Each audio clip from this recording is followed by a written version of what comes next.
By A.J. Price. He hit his first basket, his 12th three-pointer of the season. 9 minutes remaining. A.J. Price, the All-American, trying to get his rhythm back. Off the knee of Price, saved by Boudreaux. Smiley gets a hold of the ball. They go inside to Boyer. And I got another guy that's contributed off the bench. They spin it inside, down low. Watt with a jump hook, rattles in and out. Tough break there. And I tell you, that was almost, and I'm very impressed with the Bulls with their patience on the offensive end. A.J. Price, who just hit a three, dumps down a wide open Adrian with his first field goal. That's what you call a dime right there. That's eyes in the back of your head. I mean, beautiful pass right there by Price, showing you why he's an All-American. That 8-point lead is down to 3. Once again on that far side, a held ball. And slowly but surely, the tide's starting to change a little bit. So Alston, Gamble check back in. Edwards in the lineup. Gavin Edwards, who had a field goal early in the ball game, checks in. Heading back to the bench is Jerome Dyson. Huskies have cut the 8-point lead to 3.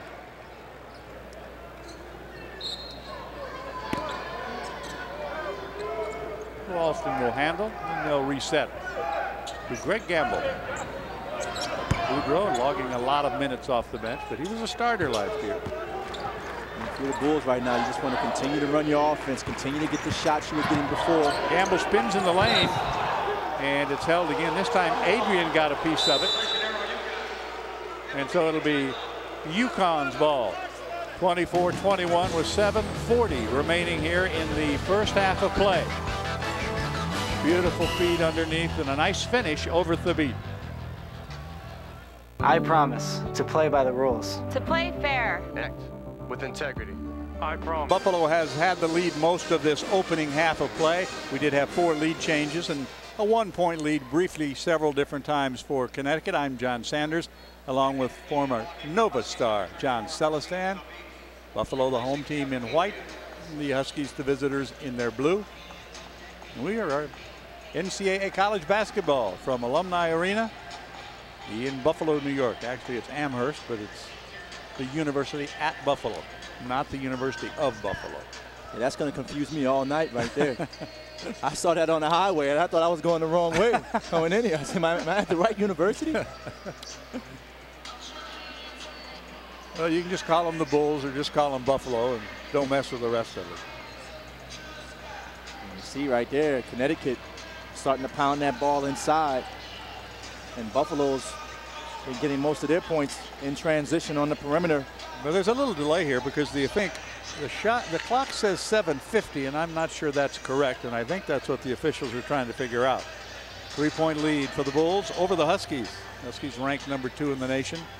They'll have Stanley Robinson back for their next game, which will be coming up. And they'll be playing Stony Brook, which they've already won the Virgin Island Classic. And Reggie and company get to go to the Rainbow Classic in December. So some very nice trips.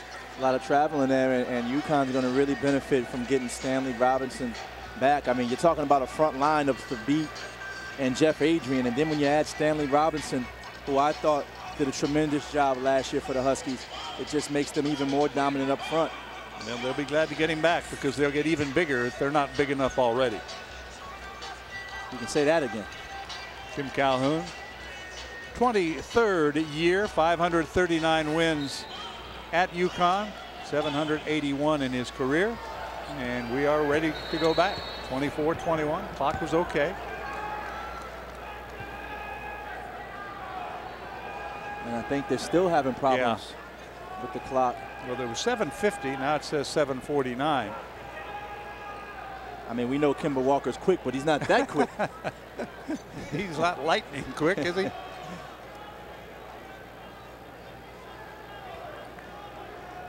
know, Muhammad Ali used to say he was so quick he could turn off the lights and get into bed before the lights went out. Yeah.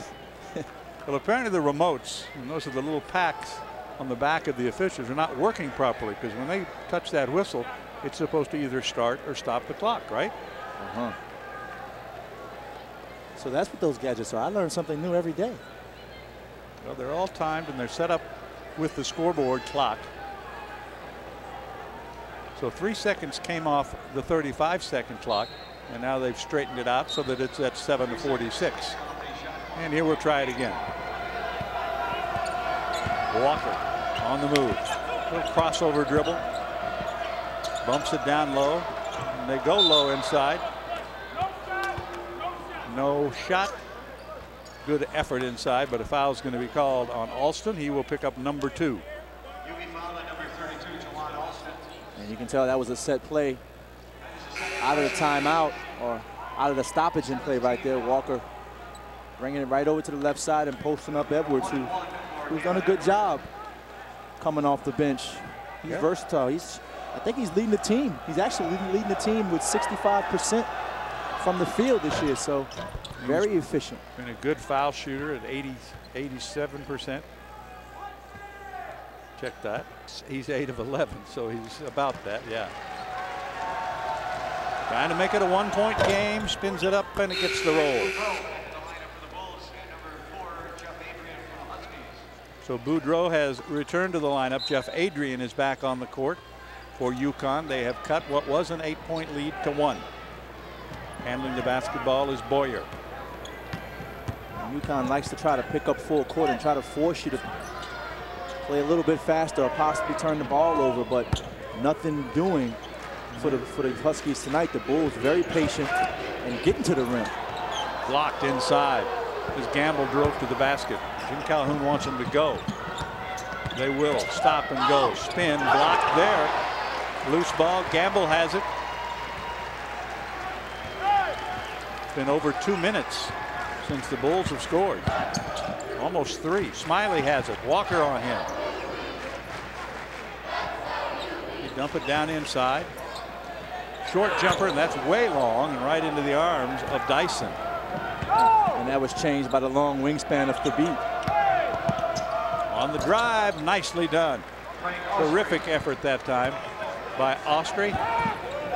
And Austri's one of the more underrated guards in the country. I mean, doesn't get enough accolades for what he does for this Huskies team. 9-0 run right now for UConn, and they have forged back in front by a point.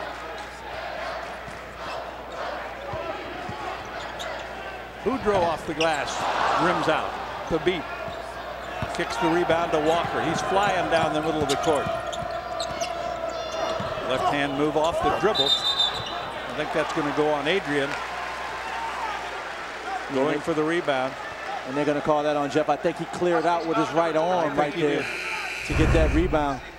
I think he did too. You see Dyson missing the layup with the left right there. And that's a tough call. I think his hand was kind of locked up by Watt. Not sure. And Jim Calhoun was not happy about that. You can see that our broadcast position is right next to the Huskies bench. We are not at midcourt here in Alumni Arena. Boudreau out to handle. Working against Adrian. Back again to Watt. And here's the ever-present Pierce with a drive, and he banks it home. 15 points for Rodney in the first half. And you just have to wonder, is he going to miss the whole night? I mean, hasn't missed a shot yet. He's throwing them off the glass. He's shooting the 3. He's getting out on the break. What can't this guy do? That is the 7th lead change that we've had so far tonight. It's the Bulls back on top.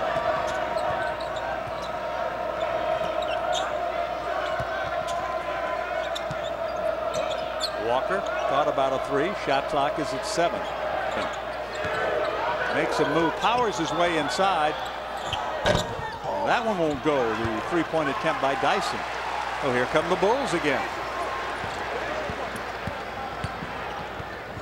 Gamble thought about taking it all the way to the hole. Instead goes to Boudreau, who powers against Adrian and scores. That's a big-time move by Boudreau right there. That's a big-time move, using his shoulder to power Jeff Adrian up, and you see the Bulls hustling all over the court.